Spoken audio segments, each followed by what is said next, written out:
Эфириум, цифровое серебро, нефть для нового интернета Web3. Каких только лестных эпитетов об эфире мы с вами не слышали. Многие пророчат, что эфир обгонит биткоин и станет самой капитализированной криптовалютой. В последние 2 года мы постоянно слышим прогнозы о том, что эфириум через месяц пробьет отметку в $5000, через полгода $10 000.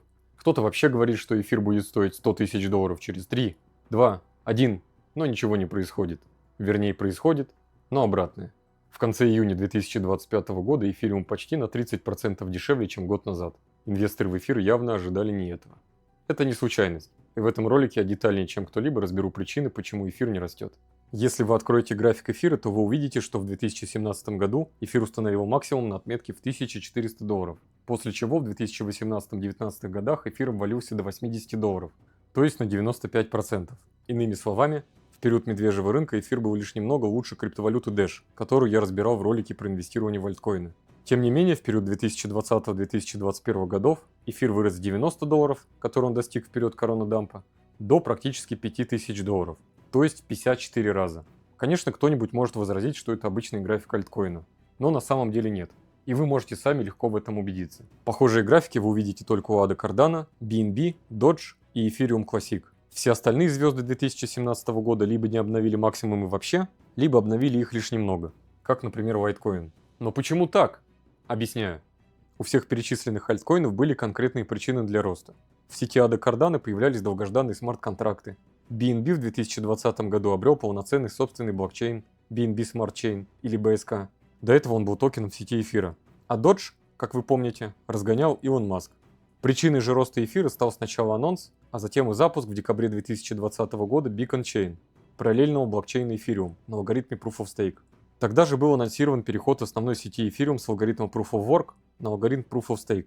Запуск Beacon Chain позволил инвесторам переводить свои монеты Ethereum из основной сети в Beacon Chain и получать доходность за стейкинг эфира. Для тех, кто далек от темы, стейкинг – это аналог банковского депозита. Доходность от стейкинга в тот период колебалась в диапазоне 4-12% годовых, что достаточно неплохо. Поэтому многие инвесторы в эфир воспользовались этим предложением. Однако был нюанс.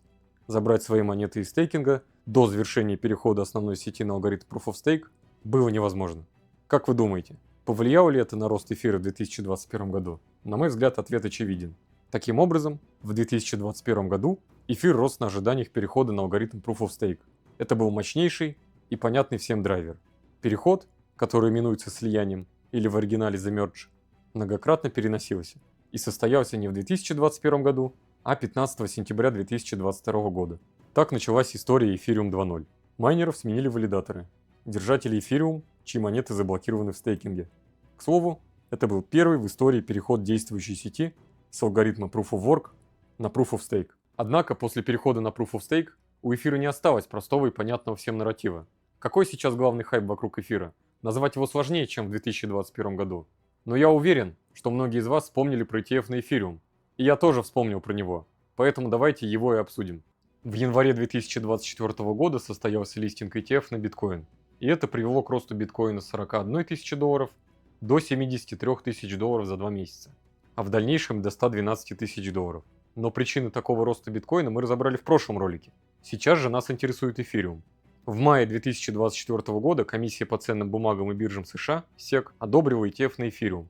Торги же этим инструментом запустились в июле 2024 года. Многие блогеры тогда ожидали взрывного роста, но вместо этого эфир обвалился на 50% за 3 недели. С $3000 до 2. Почему? Объяснение очень простое, и оно связано с прошлой частью этого ролика. Эфир позволяет получать награду за стейкинг, а ETF на эфириум нет.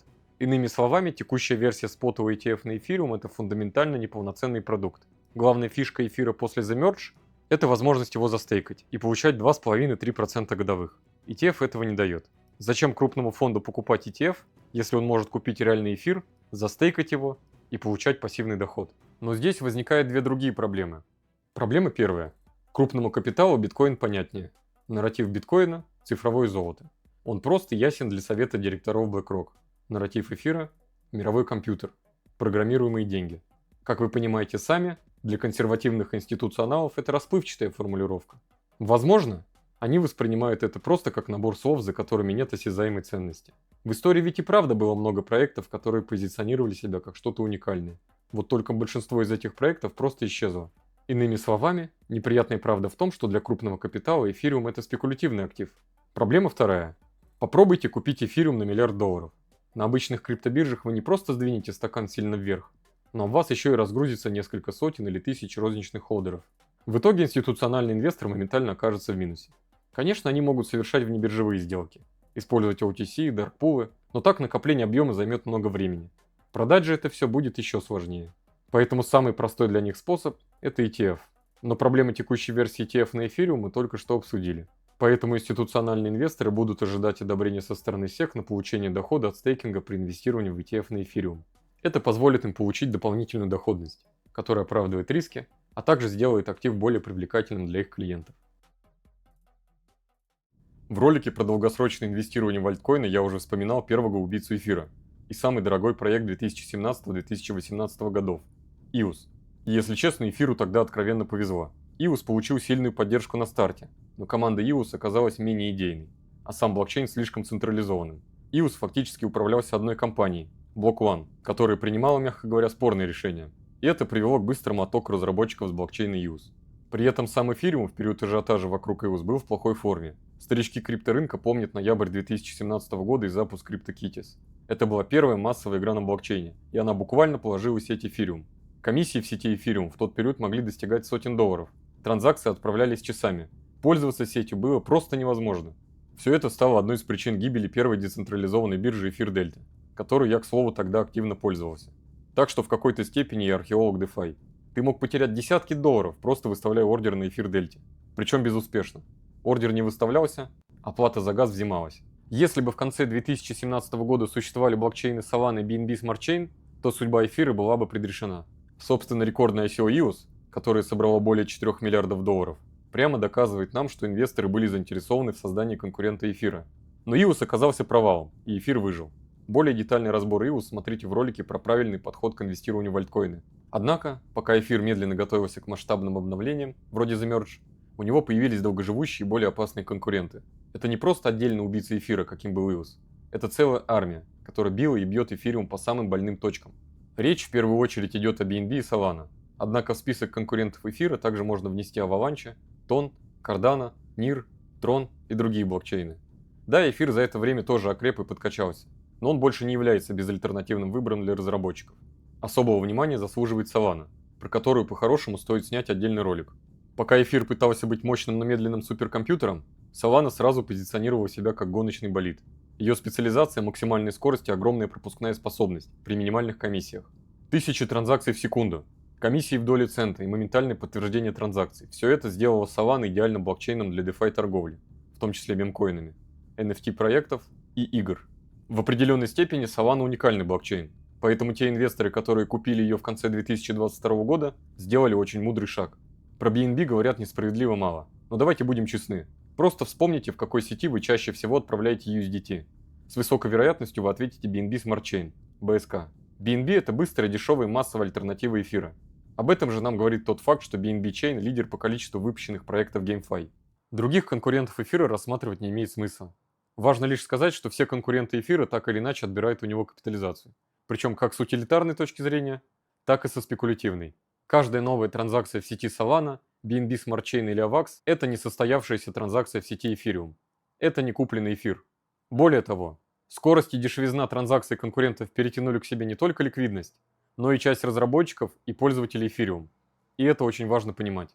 Пока внешние конкуренты атакуют эфир снаружи, внутри экосистемы происходят не менее интересные события. Давайте поговорим про L2 решения на блокчейне Ethereum. Про те самые Starknet, Arbitrum, Base, Optimism и другие, про которые так много говорят в последние 1,5 года. С технической точки зрения L2 решения – это абсолютное благо для сети Ethereum, поскольку они созданы для решения ключевой проблемы эфира – малой пропускной способности. Однако есть и обратная сторона. L2 решения уже сейчас обрабатывают подавляющее большинство транзакций, снижая нагрузку на основную сеть эфира. Это хорошо для пользователей, но это делает основной блокчейн менее активным в прямом смысле. Я не буду сейчас уходить в технические подробности, вряд ли вы открыли этот ролик ради них. Но да, разработчики сознательно превращают основную сеть эфира в хранилище данных и слой верификации, потому что данные обо всех транзакциях на L2 передаются обратно в основную сеть. Мы сейчас рассуждаем строго как парни с парой пачек Бенджаминов Франклинов, которые решают, куда их инвестировать. Главное, что с инвестиционной точки зрения все это имеет последствия. Думаю, вы уже понимаете, к чему я веду. У многих блокчейнов второго уровня есть собственные токены. Однако не у всех. У Base, например, его нет. И хотя комиссия на L2 обычно платится в эфире, сам факт популярности L2 решений повышает интерес к нативным токенам этих блокчейнов второго уровня. Поскольку финансовый рынок – это игра с нулевой суммой, то $1000, инвестированных в Starknet, уже не будут инвестированы в эфир. Тем самым L2 решения, как и конкуренты эфира, о которых мы говорили до этого, отбирают у эфира потенциальную капитализацию. Деньги пользователей оказываются распылены по различным L2 сетям, а не сконцентрированы в самом эфириум. Если вы посмотрите на график эфира в 2017 и 2021 годах, то вы увидите, что максимум цены эфира и загруженность сети очень удачно совпадают. В эти периоды комиссия спокойно могла составлять 0,2 эфира. Да и этого могло не хватить. Сам сталкивался с такой проблемой. Эфир потратился, а транзакция не прошла. Сейчас же, после релиза многочисленных L2 решений, 0,2 эфира может хватить на комиссии до превращения Солнца в красного гиганта через 7 миллиардов лет. Раньше даже хейтеры эфира были вынуждены вкладывать в эфир кругленькую сумму для того, чтобы перевести свои USDT или заклеймить NFT. Сейчас же они могут сделать это либо на L2, либо вообще в сети Solana или BNB. Но есть и плюс. Если L2 будет не уводить пользователей из эфира, а приводить новых пользователей в экосистему эфира, то это, соответственно, приведет и к росту капитализации эфириум. Но это теория. В текущей ситуации L2 решения – это внутренние конкуренты эфира. Они формируют свои собственные экосистемы со своими токенами, сообществами и нарративами и удерживают пользователей внутри себя, не давая им возвращаться в основную сеть эфира. Теперь давайте поговорим про практическую пользу L2 решений. Ты пользовался ими когда-либо? Если да, то оставляй свой отзыв в комментариях. На мой взгляд, для новичка попытка использования L2 на эфире – это непроходимый квест. Фактически новичок крипторынка выбирает из трех вариантов. Он пытается понять, как настроить сеть Base или Arbitrum в MetaMask, проводит транзакцию в основной сети Ethereum, уплачивая несколько долларов комиссии, или выбирает сеть конкурента эфира и платит комиссию в доли цента, но без танцев с бубнами. Как вы думаете, что выберет новичок? Ответ очевиден. И эта проблема гораздо глубже и серьезнее, чем может показаться на первый взгляд.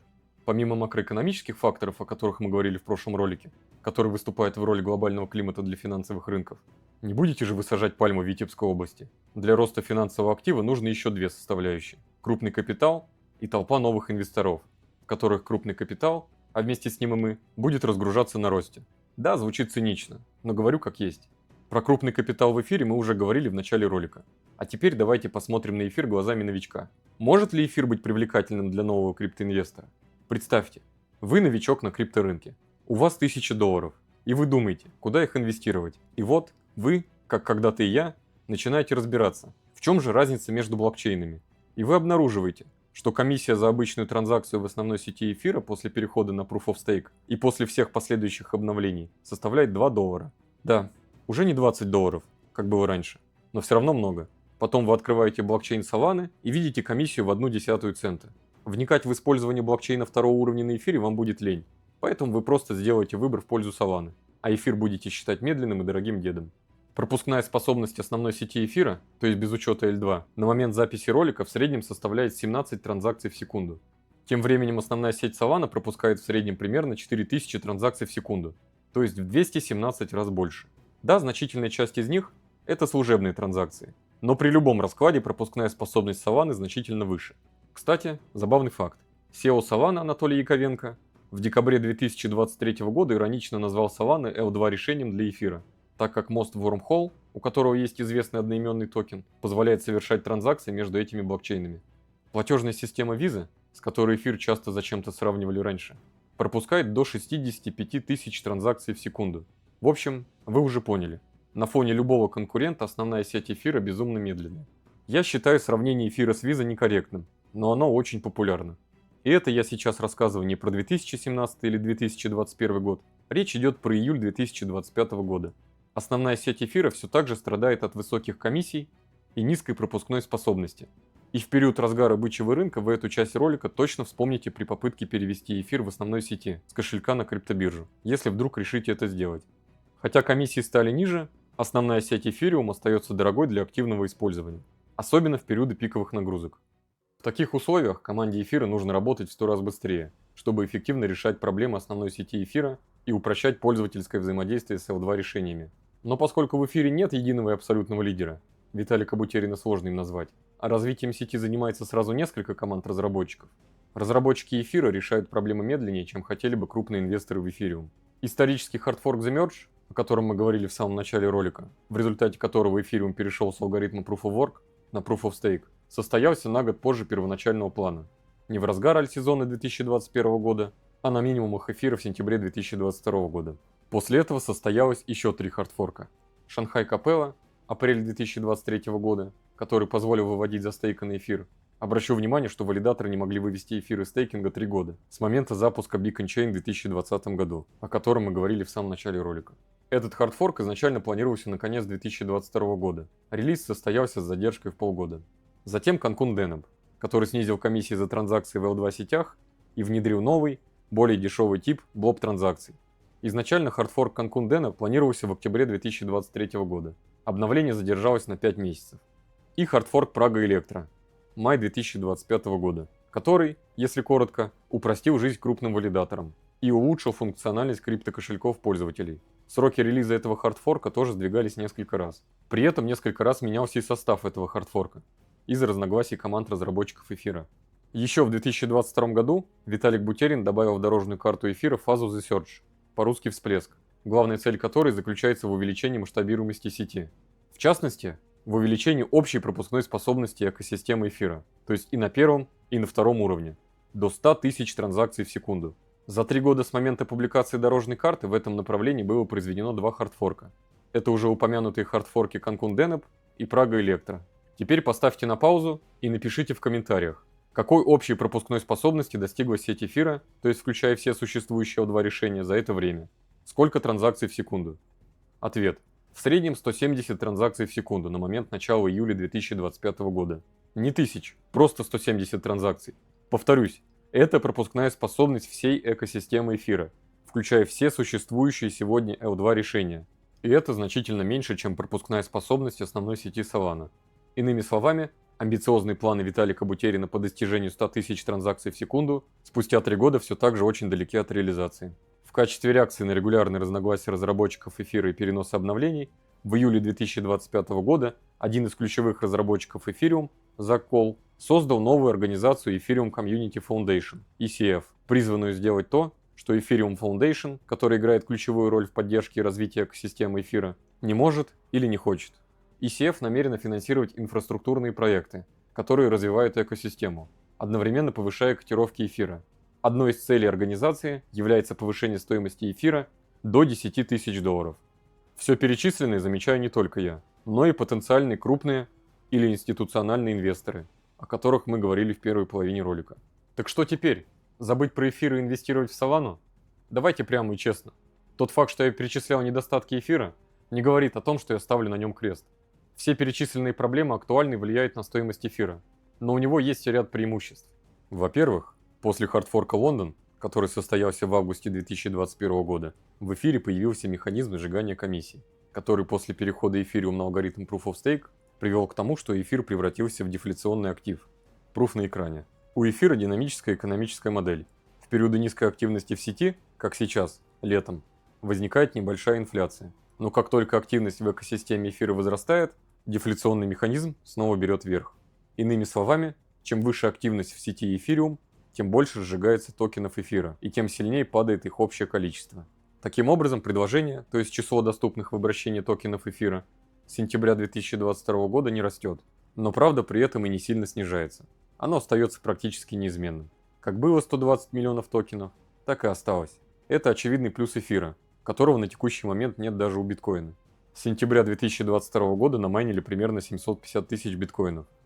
Тем временем Solana является инфляционным активом. Текущий темп инфляции Solana составляет 4,5% годовых, что выше, чем у доллара. К слову, если бы эфир остался на алгоритме Proof of Work, то его инфляция была бы лишь немного ниже, чем у Solana. Во-вторых, эфириум по-прежнему доминирует в секторе децентрализованных финансов по объему заблокированных средств, так называемый TVL. 64 миллиарда долларов в эфире против 8,5 миллиардов долларов в Solana. Это говорит о гораздо большем доверии к протоколу и экосистеме эфира со стороны крупных держателей капитала, а также о зрелости его DeFi ландшафта. Solana, как вы видите, значительно отстает по этому показателю. Кстати, забавный факт. Ближе всего к TVL эфира была Terra Luna в начале мая 2022 года. Около 30 миллиардов долларов в Luna против 80 миллиардов в эфире на тот момент. Эфир трансформируется. Из рискованной ракеты он превратился в дорогой и надежный слой для расчетов. Его природа изменилась. Это действительно эфириум 2.0 во всех смыслах. Он продолжает развиваться как технология, но его время как спекулятивного инструмента для быстрого обогащения прошло. Для спекуляции уместнее рассматривать L2 решение. Эфир точно покажет хороший рост, но для этого нужно дождаться появления стейкинга в ETF, а это скорее всего произойдет совсем скоро, и начала настоящего альт-сезона. А когда и как он начнется, я говорил в прошлом ролике. Но я скажу прямо, если ты ждешь от эфира десятки иксов, то ты опоздал на 5 лет. Ожидать от эфира такой же взрывной динамики, как в 2017 или в 2021 году, нет никакого смысла. Его потенциал роста стал гораздо меньше. Если его стоимость превысит 20 тысяч долларов, это будет очень хорошо. На мой взгляд, 7-8 иксов с текущих цен для эфира это предел. В случае же роста эфира до 25 тысяч долларов, его капитализация превысит 3 триллиона долларов, что сопоставимо с ВВП Индии, которая является пятой экономикой мира на момент записи ролика. В случае черного лебедя потенциал иксов будет выше. Но если это произойдет, я дам вам об этом знать. Удачи на финансовых рынках!